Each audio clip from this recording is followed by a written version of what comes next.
Cari, why you always gotta ask people if they saw me naked? Because she posted it on. Yes, Nneka, she posted it, so Why? clearly she wants people to see her. You never mentioned it's implied. I'm just not out here with the girls just doing this. The question is, who has not seen it? They need to get I love it. That, by the way, that is the question. Who has not seen Jemele naked?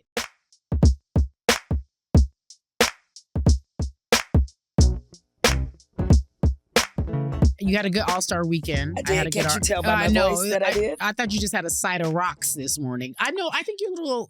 You don't like it. I love your voice is deep. I say it every show. This is a little deeper than you be. Why? Yeah, because that's what happens when you hang out in them streets and you realize you're too old to be in them streets. Why didn't you hydrate? That's not the point, Cari. Why are you bringing up things that are irrelevant? My hydration is not the issue. No. Actually, it is. I was like, actually. Well, actually, it is. It might be, young lady. Did you have a fun All-Star weekend? I did. My feet were hurting for like most of the weekend, so I chilled on Sunday. I remind you, I'm not people-y. I peopled too much. Oh, okay. I over-peopled. You were over the people.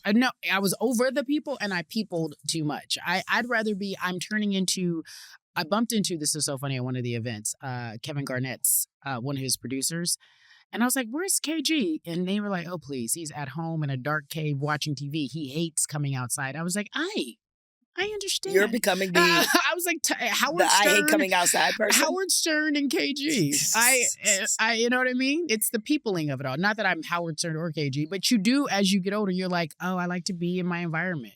I was overstimulated. Yeah, it was a tough stretch because we went from Super Bowl right into NBA All-Star Weekend. And That's it's what like, it was. I was reminded there was a reason I didn't ever do these back-to-back. Because it's hard. Yeah, because it's a lot. I know people are like, what are you guys talking about? I know. Meaning like we don't have to go to everything, but you do feel obligated. I learned this time to pace myself out. I got a really good call during the week. And I think that you and I have been talking about the WNBA, CBA, the negotiations. And I felt like, this might be a really good time to get to the nit and the grit. You believe that there will be a season. I do. I'm like, you don't know? Sure. Okay. You know what I mean? Mm-hmm. I want there to be a season. I just don't know. You just don't have any faith. Or confidence. I just don't know what's going on. Mm-hmm. That's just the truth of the matter. Like, and I'm hearing so many different things. That's why I try not to listen to the interwebs, the internets. Okay, the internets. All right. I asked ChatGPT what was going on too. What did ChatGPT tell you? Chat was like, it's some bullshit going on. I was like, Chat, don't speak that way. Don't talk to me like that, Chat. Well, this is among the many things I love about you, Cari, because you are an intrepid reporter. Intrepid. You're an intrepid reporter. Yeah. You decided to not just get to the nit and the grit, but have someone on who can has help some us. real authority in this space. Yeah. Well, I think that was just based on some relationships you and I have built before. Let me just say that. You and I have relationships with different people that we really, truly enjoy. But we also want to figure out what the hell's going on. And I think my hope is that, we're creating a safe space. You come on and talk. Mm-hmm. I mean, doesn't mean we won't challenge you on a couple things. Yeah, come on and talk. Let me hear this. Yeah, of course. Yes, of course. That's what we do. I mean, I don't mean to make it seem like it's hostile. I don't think anybody will come here thinking we're going to be like, yeah, sure, so tell us. Whatever you say. But yeah, to your point. So we do have Nneka Ogwumike coming up on the show. I'm excited. Yeah, I'm excited about her. She has done these negotiations before. She is the president of the WNBA Players Association. So Nneka is going to give us all the good insight about what is happening between them and the league and explain what they're asking for, and then we'll dive into whether or not there will be a season. But before we get to that. No, I don't owe you no money. No, you don't owe me any money. Okay. But there have been a lot of complaints. About your attitude? Well, that's a given. But there have been complaints about your city, Cari. about LA and the stop. All-Star. Oh, stop. Don't I you? defended your city. First of all, it's my city too now because I live here if as you well. guys follow Jemele on the interwebs, she was defending the All-Star game. I sure she was was. defending NBC for having to make a choice between the All-Star game and the Olympics.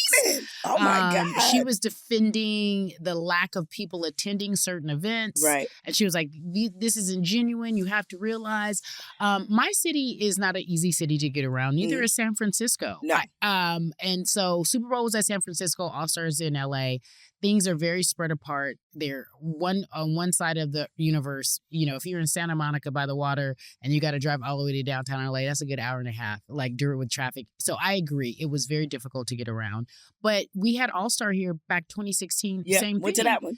But it was, of course, but it is difficult to get around. I think the leagues find themselves repeating certain cities for a reason because it is easier to get around. New Orleans will always have the Super Bowl. Arizona will always have a Super Bowl and All-Star. And I think of cities, Charlotte will always have an All-Star. Like these certain cities they just go to because it's just easier to get around and it's easier to have people come and go as they please. I understand that. But my city is the shit.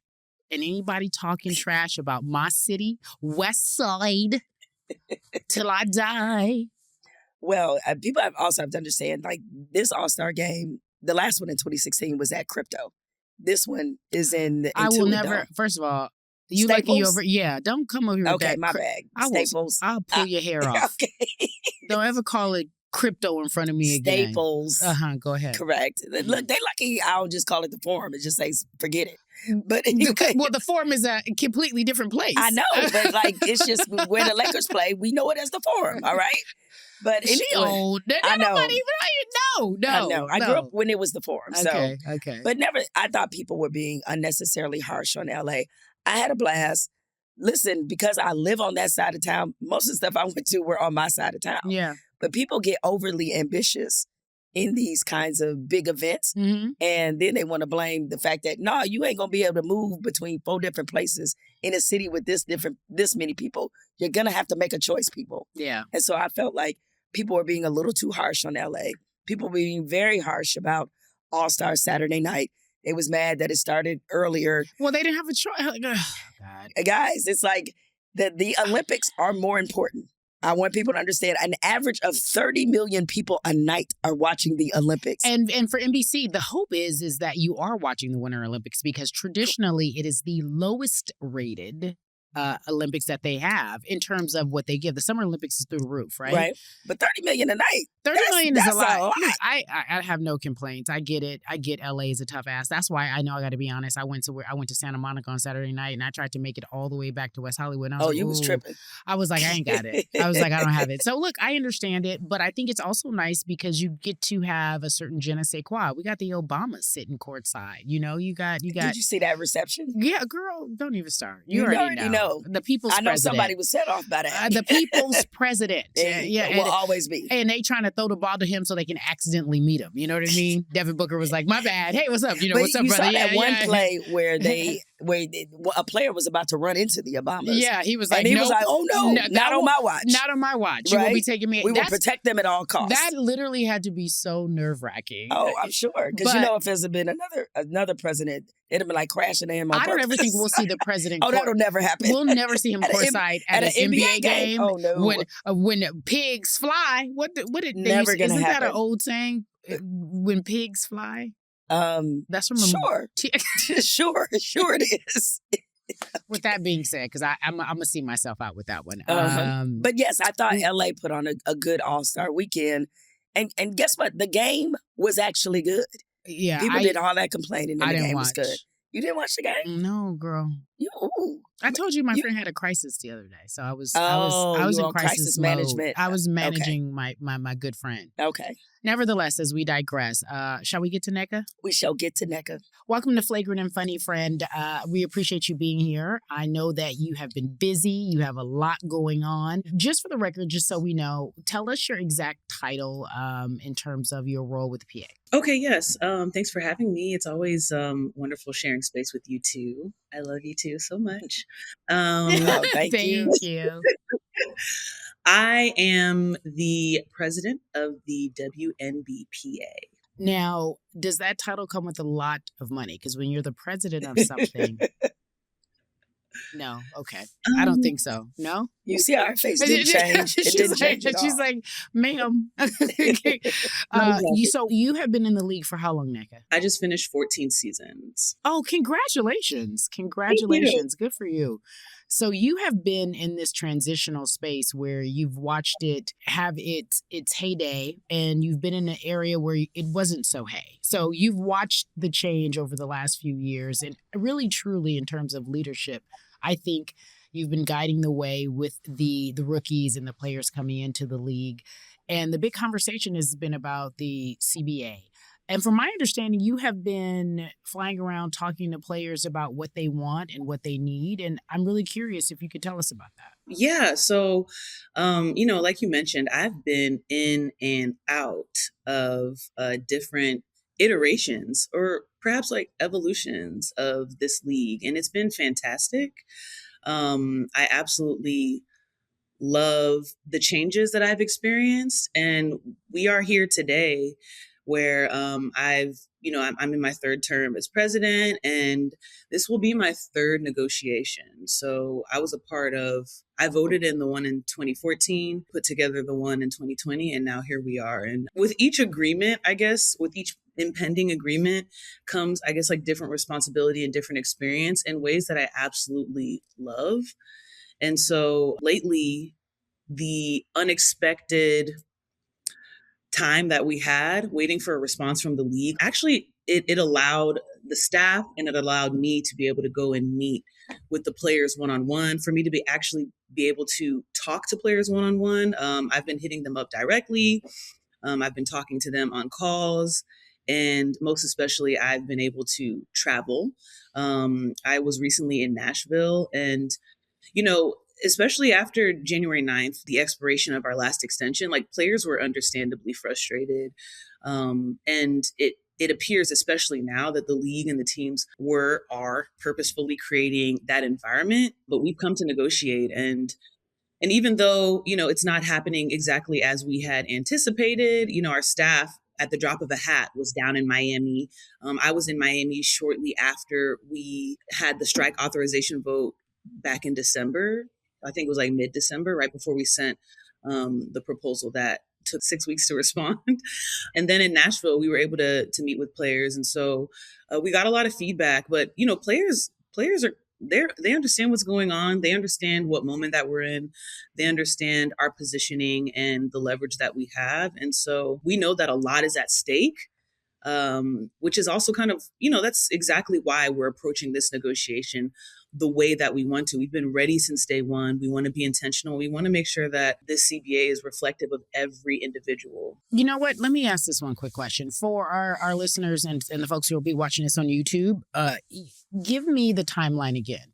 Tell me how Sure. the negotiations, the deadline, the initial deadline, what happened, and then you had a second deadline, and then Adam Silver this weekend, past All-Star Weekend, says we are nearing the 11th hour. So give us just a quick timeline of how it all went down. So, we opted out at the end of last season. When I say last season, I mean the 2025 season. So when that happened, then you start perhaps, negotiating, putting proposals together. And so at the beginning of last year now, in 2025, we submitted our proposals, to which the league, I'm sure everyone saw publicly, said, oh, we didn't feel like that was something to respond to. Albeit we made it very clear in the beginning that what we want to get nailed down is the revenue share, and then everything else can sort itself out. We made it clear then. We made it clear in Indiana when we had 40 players in person for that meeting before WNBA All-Star. And since, there's just been very little movement or very little consideration in terms of what our priorities are for this, for renewing this new agreement. And since, we've been going back and forth, they've had negotiating sessions. And I want to say that we've seen, up until now, since we've negotiated for about a year now, we've only seen a percentage point of a difference coming from the league's proposal. We actually as in one Yes. percentage point. Yes, maybe I'm going to say I'm gonna say like maybe a little under 2.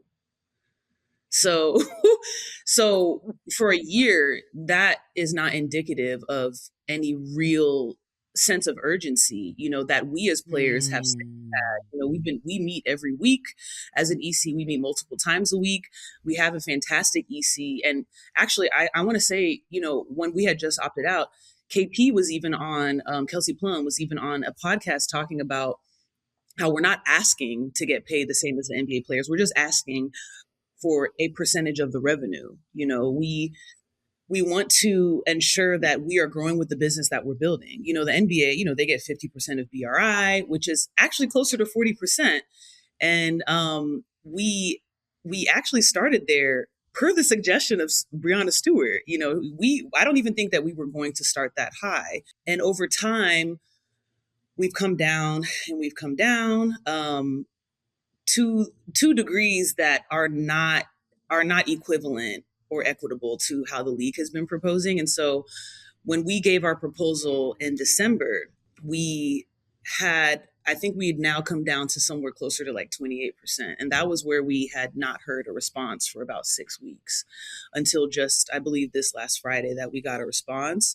And quite frankly, the league's first proposal had the players share at less than 13, and they're still stuck on like 14.5. It's not even at 15. And so to come back 6 weeks later and that's still where they're at doesn't demonstrate a sense of urgency from their side. So I actually was a little bit confused when Adam said that, because as players, we have certainly had a sense of urgency, so much so that we've moved a substantial amount on this portion of the agreement that we know is going to allow everything else to fall in place. And just to give people a clear understanding, what it was 9%, correct? What do you mean where it was initially? Initially, that was where it was. Yeah. You've been operating at 9%. And they want to move it to 13 and 14.5%.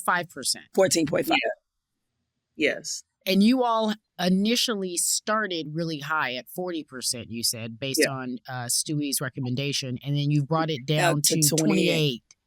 Which is, in negotiations, that's a considerable acquiesce. And so when they replied a month and 2 weeks later, they only moved the percentage points by 1.5, is what you're saying. Maybe under 2. No, actually, what I'm saying is that since their first proposal up until this Friday, it's moved less than 2%. Yeah. Okay. Now I know why y'all pissed. Yeah. Now I know why. So let's be clear. What are y'all asking for?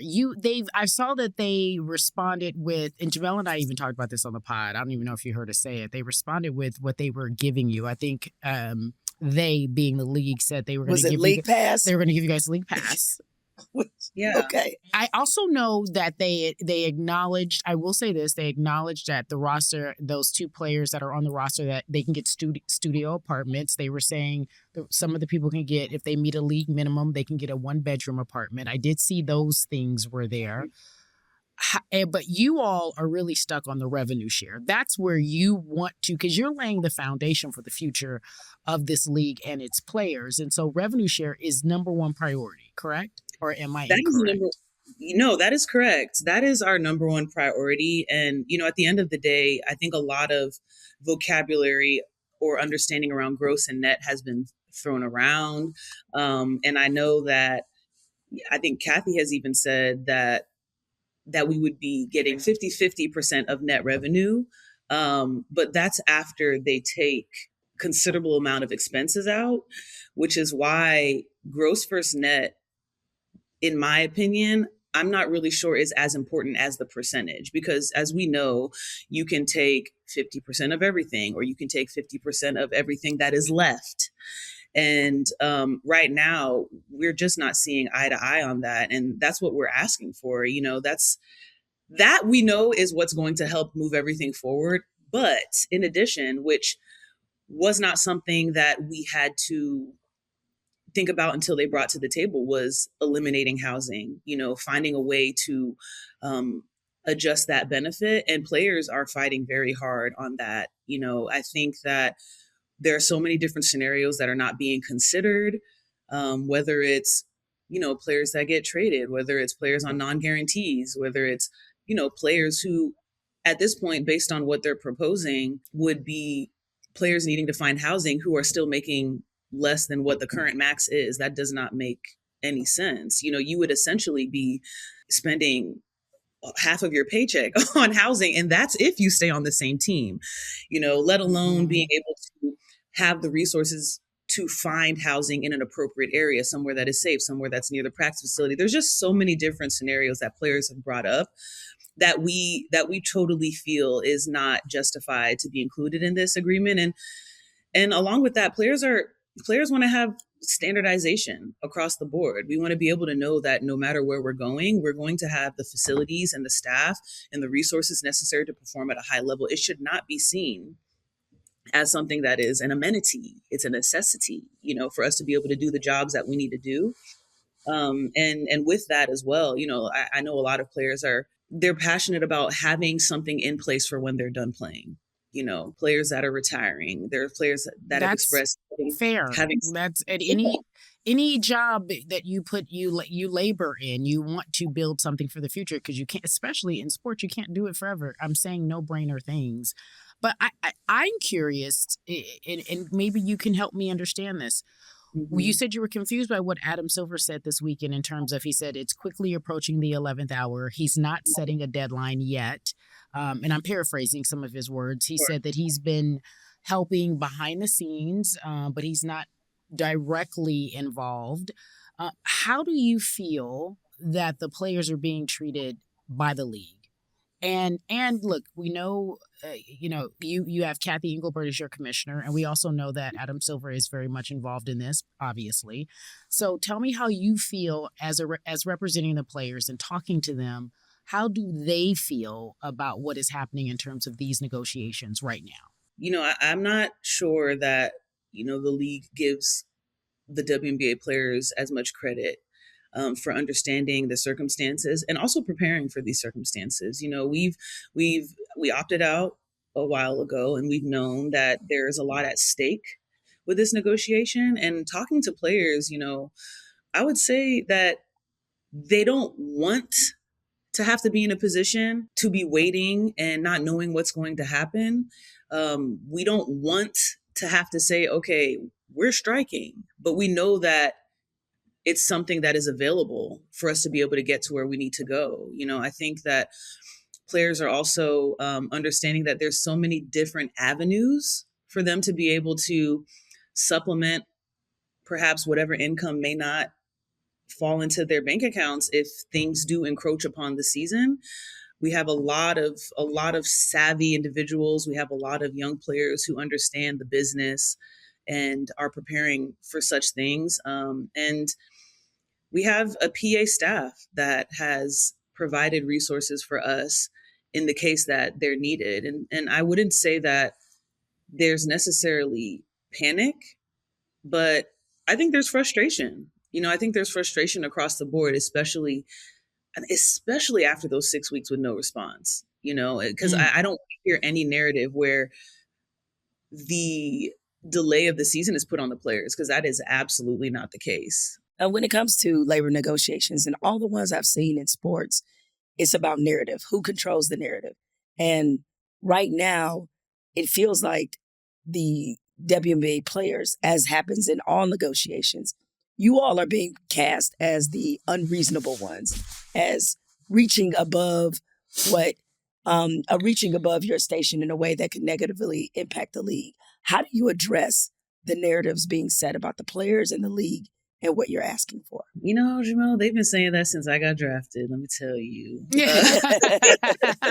She's like, well, we were making $0. We were asking for too much. Yeah. And now that we want a little dollars. Now we want $5. Now we want $5 and we're still asking for too much.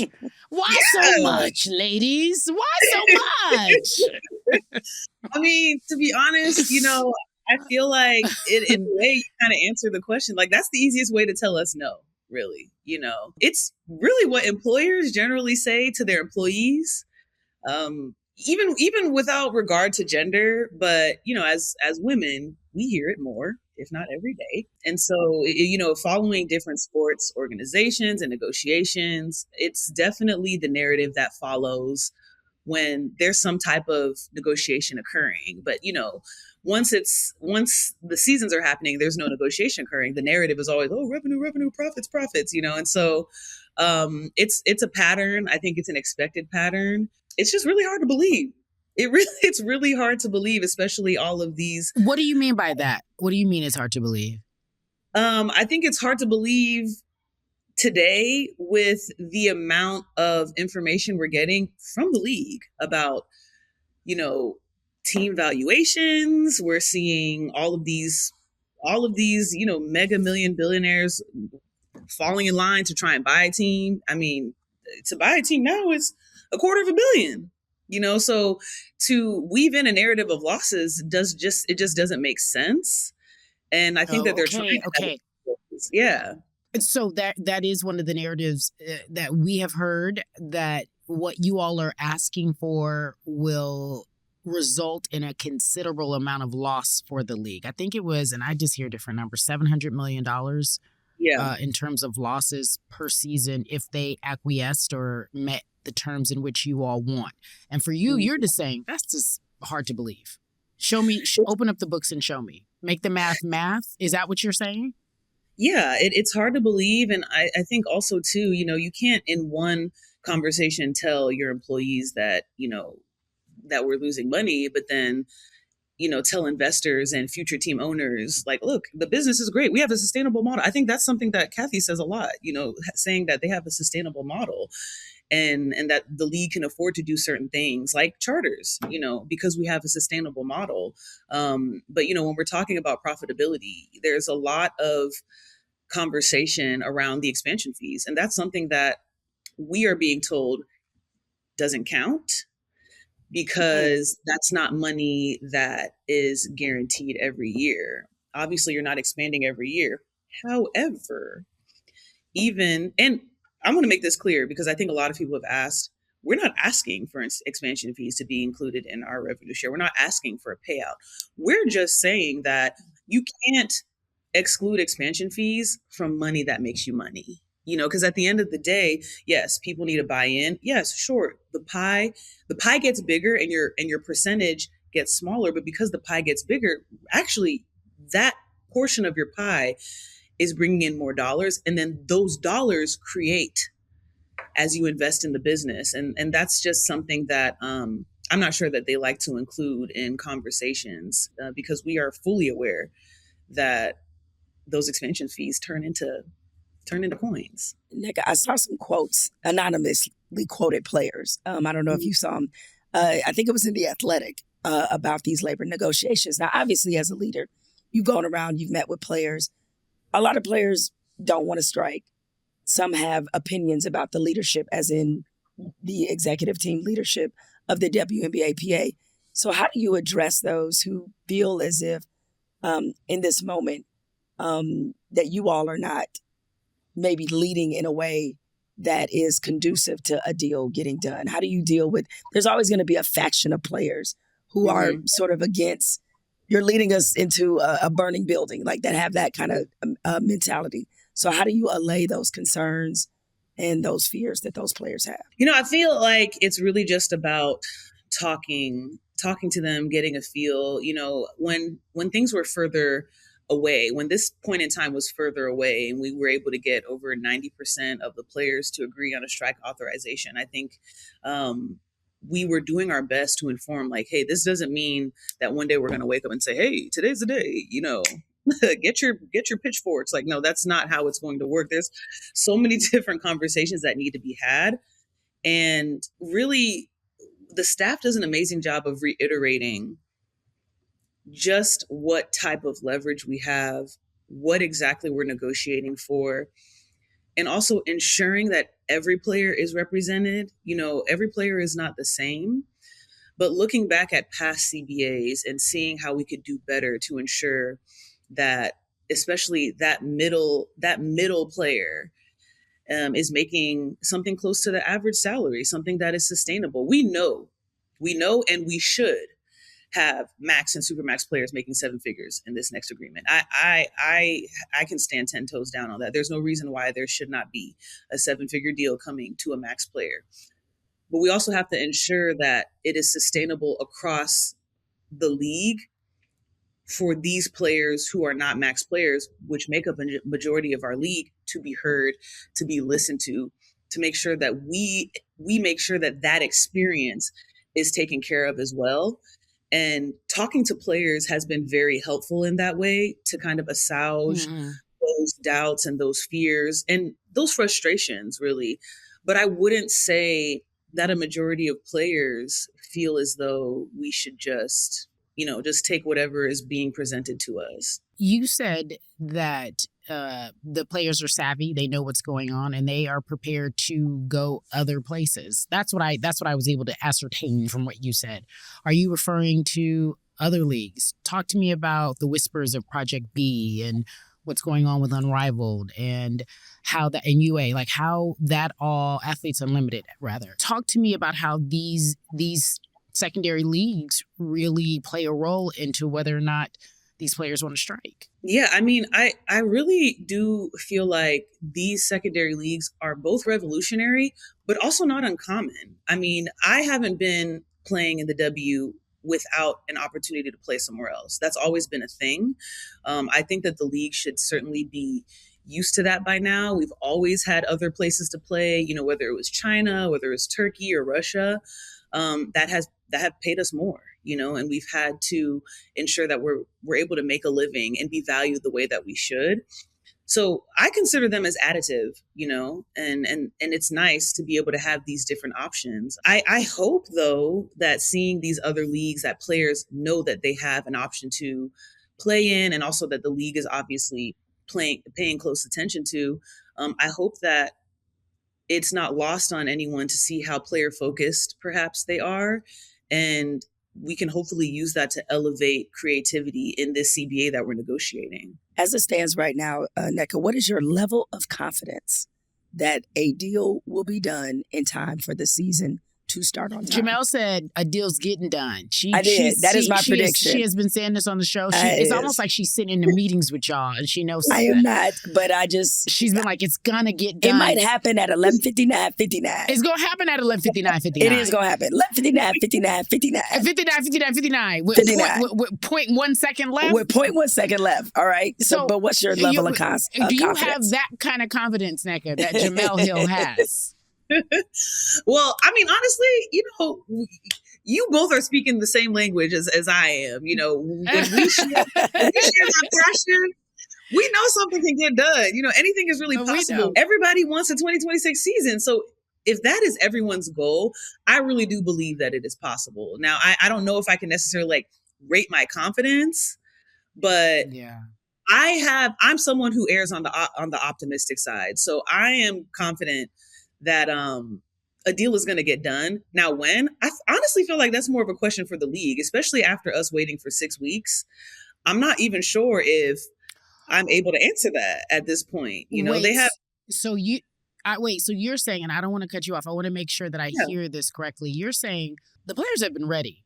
The league has taken so long to respond. It made you all feel like they really don't want a deal done and they want to put it on you all and not necessarily take any responsibility. So I would say that maybe they wanted to put the pressure on us. That's what it's felt like. That's what players feel. That's what negotiations are. That's what negotiations are. But I'm very averse to anyone saying that we are the reason why this is not getting done, because that is not the case. We have been ready since day one.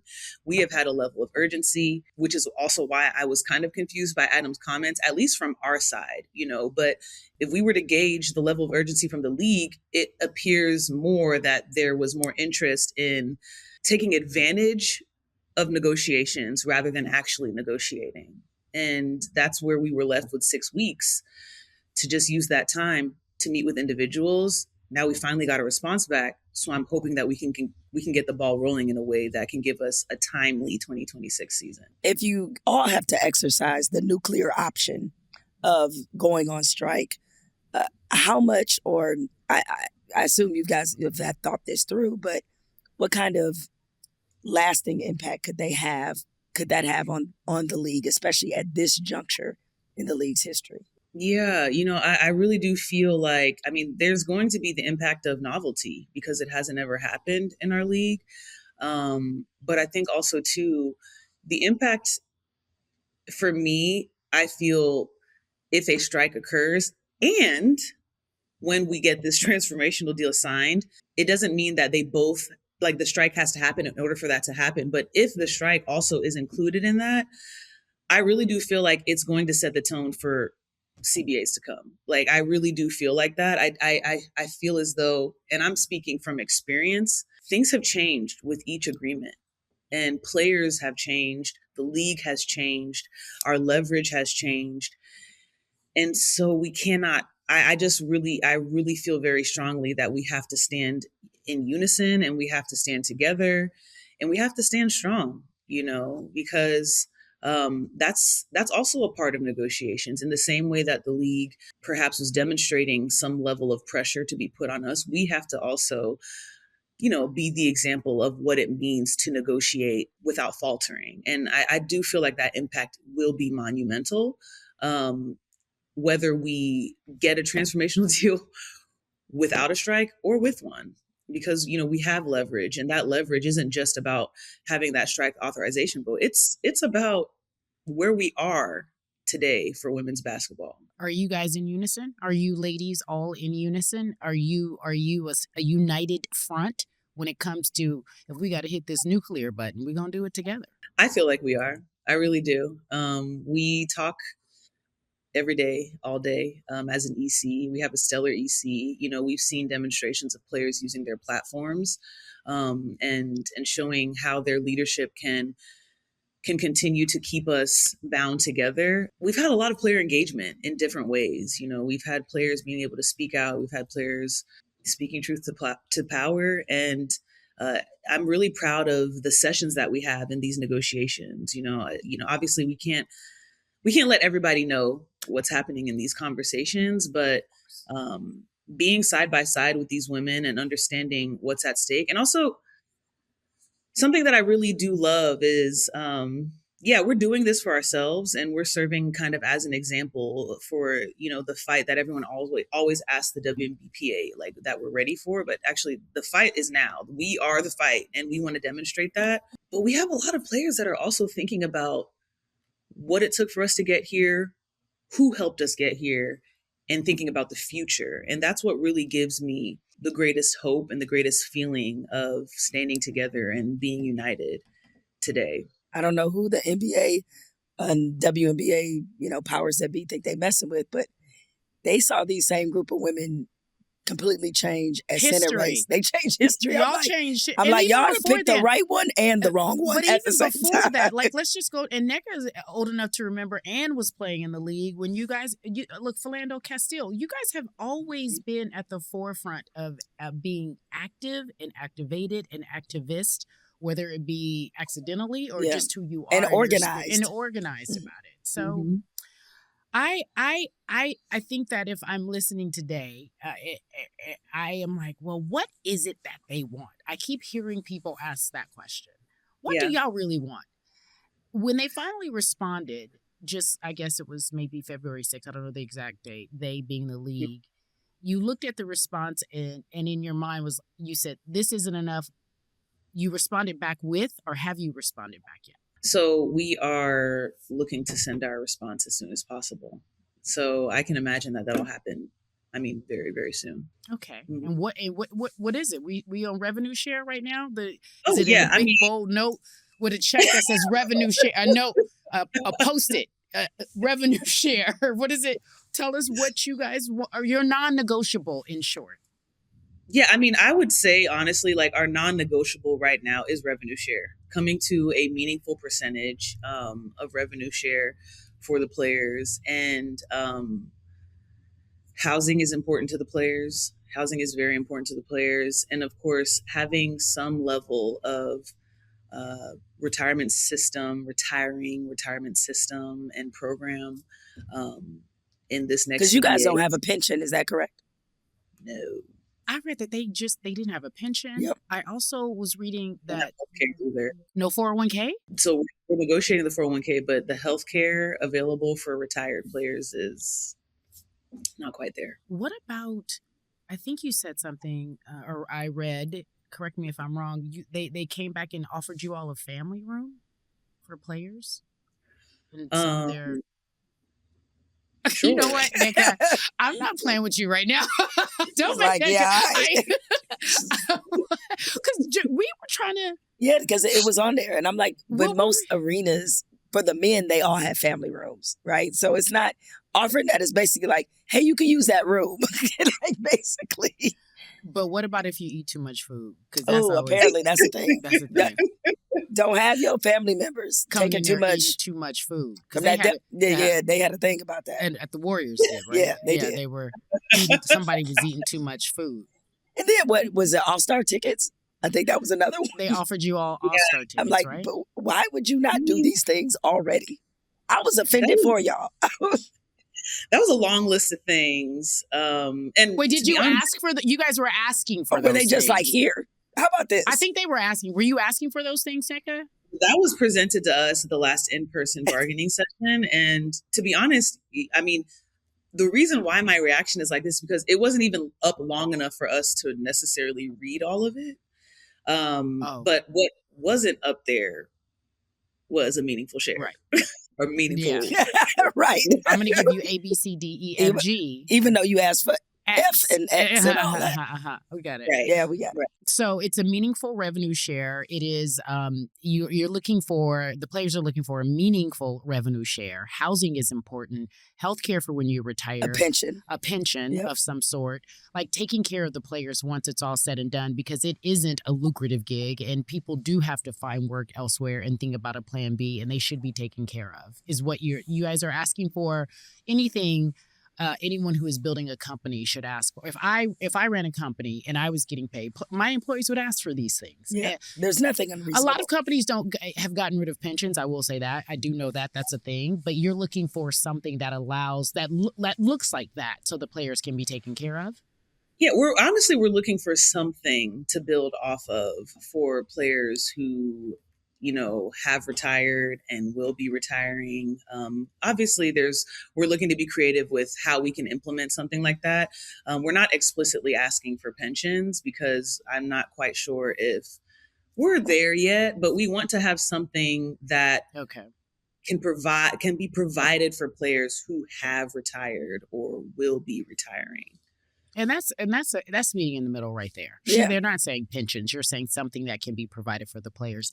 So it's here we are, February, just after All-Star. We're in February, getting ready to wrap up this month. Training camp is if everything is all said and done, training camp will start in April.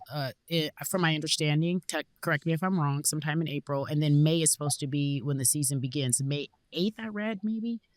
I think so. We right here.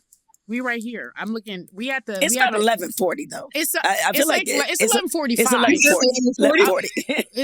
It's 11:40 to 11:45. Yeah. It's not necessarily the 11th hour according to Adam, but it's about the 10th. About the 10th hour. I don't know. I feel like we in the 11th. I feel like we're in the 11th hour right now. I feel like they have to respond to the latest reply, and you guys are double digits away. Right? Like you at 14.5%, and you all want to meet at what? Around 30, right? Yeah, you keep that to yourself. You ain't got to tell us unless you want to. What is and I don't know, I'm sure you're going to respond, but you guys are, look, you started at 40, you come down to 28. We're far apart. This is where I feel we are. Yeah. I wouldn't So what does that mean? Jemele thinks the deal will be done. I'm sitting here like, I don't know, dog. I really, truly don't. I want it to be done. I would love for there to be a season. In fact, like if I'm transparent, I think God, you have so much momentum. I'm like, no, don't take it away. Don't take it away. It's too much going on right now. We have people Yeah. asking us about y'all every single day, wearing your jersey. It's a thing to do. You see they know your names. You can't walk down the street. I see the ladies flexing on the gram with the purses and the shoes and the cars and the houses. I'm like, what? It's a wonderful world, It right? is. Oh. And it doesn't feel like it's that close. But am I wrong in feeling like this feels detrimental? It feels like we're dire right now. Are you pressing panic button or no? I wouldn't say that we're pressing panic button, but we know that it's there. I feel like you can see it. I think that I don't think that you're wrong about, time encroaching on us. However, we were cool when we sent our last proposal and we did not hear anything for 6 weeks. And that, I believe, was to stir panic and to cause pressure to build, which I will say that there was frustration. There is frustration, but not so much so that we're just going to, undervalue ourselves. And honestly, I just really feel like, the WNBA needs to stop playing games.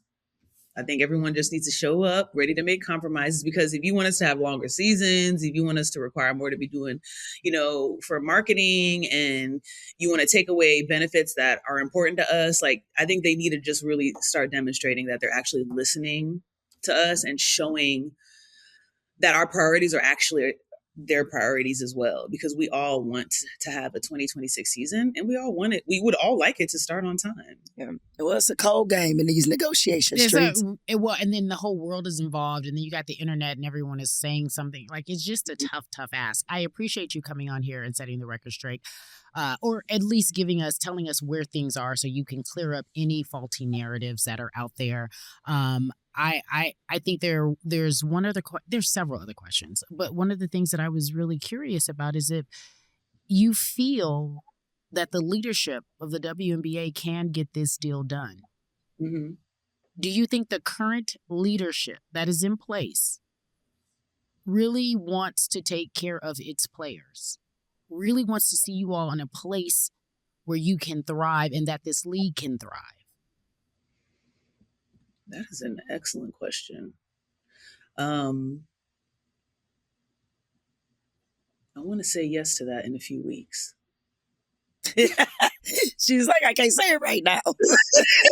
I want to say yes. She said she wants to say yes. Like, Cari, that question that you asked me, yes. I want to say yes to it. Is there anything else you want to say to ownership, like leaders, the owners of these teams, anybody at the WNBA, the league? I'm sure they're listening. You've talked to them face to face, but is there something that you really want? Anything you want to clear up? Narratives that are being out that are there that aren't true? I mean, I really just want to say that we've been ready. We've been at the table. We were waiting at the table, so let's get this done. You know what our priorities are. Let's stop playing games and let's get this done. Because quite frankly, something that's really important to me, though, is we are in this position because of the support that we've gotten. The fans are an indicator of market value. And that's something that we cannot ignore. That's not something that we can penalize them for either. I really do feel like we need to step forward and understand the value that we have and the value that our supporters bring, the value that investors bring, and wonder, is this what you imagined in these negotiations? Our capital investors, is this what you imagined or how you imagined negotiations going for the product that makes your business go? And so that's probably the last thing that I can say. And we want to play, but we know what we got to do in order to make that happen. And that's what we're doing. Well, Nneka, thank you for taking time out to clear up all these narratives and perceptions and to give people a little bit more insight about what is actually happening and make me look like a genius. I said 11:59:59. So, why it got to be about you? Well, Didn't she just tell you it ain't about the players? And why does it all got to be about you? Actually, this isn't for Nneka. It's for Adam Silver. Adam Silver, make me look like a genius. Okay. 11:59:59. Do we ask Nneka about your nakeds? You can constantly bring these up. Nneka, did we talk about, I was like, Jemele done changed. Yeah. You know what? And on that note, we talk about my nakedness no more. Her naked knees. Yeah, so anyway, thank you, Nneka, for joining us. Nneka Ogwumike, we really appreciate you. You have a very solid voice. You've always had one, and you've always been very measured. So I appreciate you. And for you to have this conversation, I know that you're operating in good faith. So we appreciate you for being here, friend. I will say this. I think that I don't have as much faith as you do, Jemele. I do think it is interesting that the league waited 6 weeks to respond. You know what? I didn't know. What was the I would agree with Nneka, though. That was a strategy move. Of course. It was a strategy move. Of course. Look, we've been through many a negotiation, and it's to make you think that we don't care, we don't need you. I also think back to Tasha Cloud and the quotes that she had when Unrivaled went to Philly, because they're taking Unrivaled on the road. It'll be in Brooklyn as well, which is that secondary league that Fee created with Stewie. Nafisa Collier created with Breonna Stewart. Let me stop just using these names casually unless you don't know. Tasha Cloud said, I know y'all hate to see it. And her point basically was that there is an appetite for this and we can go elsewhere. And that's what Nneka was trying to say in the most professional way. We can supplement this.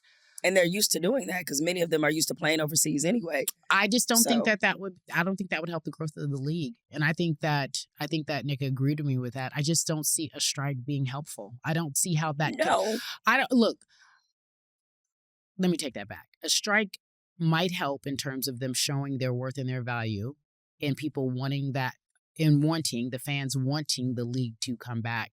But what harm will it do? You just don't know. Well, here's the thing. They have to be prepared to detonate that option.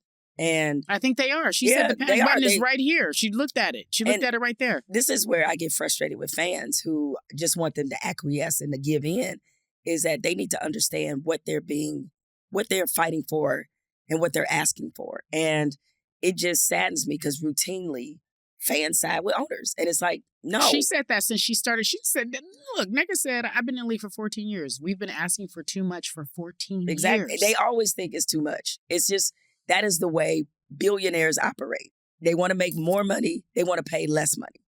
It is a very basic principle. And I think, and her saying that they have come down to 28%, that is astounding. That is an amazing compromise to get, considering where they were. And it was funny because when I was asked long time ago where I thought they'd land, I said, probably about 30%. Yeah. And so they're already there. Yeah. So they have already come down. And see, the league, they know what they're doing. The reason why they made them wait is because if they put the pressure on them and then make it seem like they're the villains, and it's really easy to villainize a league of women asking for things they deserve, and we know how that plays in the public. The league always know they will win the perception battle because of how fans think. We've seen it play out in the NBA. Oh, yeah. The NBA, every negotiation, the NBA owners swear they broke. All of them. They swear every team is losing money. I ain't got no money. But yet y'all paying $6 billion for franchises. Y'all paying $10 billion for the Lakers, but ain't nobody got no money. Well, that's what she was saying. You talk about $250 million for an extension league, and you telling us we don't have any money? The Valkyries are evaluated right now at like $700 million. Yeah, but ain't nobody got no money. Everybody broke. I ain't got no money. I'm going to have to get an IOU. You know what it's like? Remember, I'm going to date myself with this. Okay, let me look it up. Remember the movie I'm Gonna Get You, Sucker? No, not, I mean, yes. Oh. Yes, I know the movie, okay. But the fact that you pulled that out and you're going to make a reference to connect it to this I'm going to connect these dots. This is about to be incredible. Oh, goodness. Remember that scene where Chris Rock went to the restaurant that... I don't remember the scene. So okay, all right. Chris Rock goes to buy some ribs, right? And okay. Yes, and he's talking them down. He's negotiating. How much for one rib? And then he asked for some water. He was like, fuck the water, just put it in my hand. Yeah, and then he rolled out a knot big as my head. Mm-hmm. And they were like, man, you did all that negotiating and you had all this money in your back pocket? That is the WNBA ownership. That's them right there. They Chris Rock trying to get a rib for 10 cents. So, and by the way, is the title apropos? I'm gonna get you, sucker. Yeah, I'm gonna get you, sucker. It is very, very, isn't it apropos? Very appropriate. Bring it full circle. So there you go. Listen, I hope the ladies get what they asked for. It sounds like they are willing to negotiate on some things. Like she even said, a pension isn't what we're asking for. They're just we're asking not for there. Something, a little bit, a little something to take care of them Yeah. when they've retired. And I think they're not asking for too much. But listen, I do believe they're in the 11th hour, and I do believe it's time. Like 10:45. Jemele talking about 10:45. I'm 10:45. I'm like, it's 11:45. It's 11:45. But what do I know? We'll see. Janelle. Yes, everybody calls me that as I realized All-Star Weekend. Janelle. My name is Janelle. And I'm Cari. And you're Janelle and Cari. Mm-hmm. Flagrant and funny. Janelle and Cari. We'll have to change that. Change their names. We appreciate you all for listening. Listen to the entirety of the podcast. So Absorb it. So you know what these ladies are asking for. Don't just take bits and pieces. We appreciate y'all for being here. Talk to y'all on Wednesday. Download, subscribe, like. Do Monday, all the things. Wednesday, Friday. Download, subscribe, and like.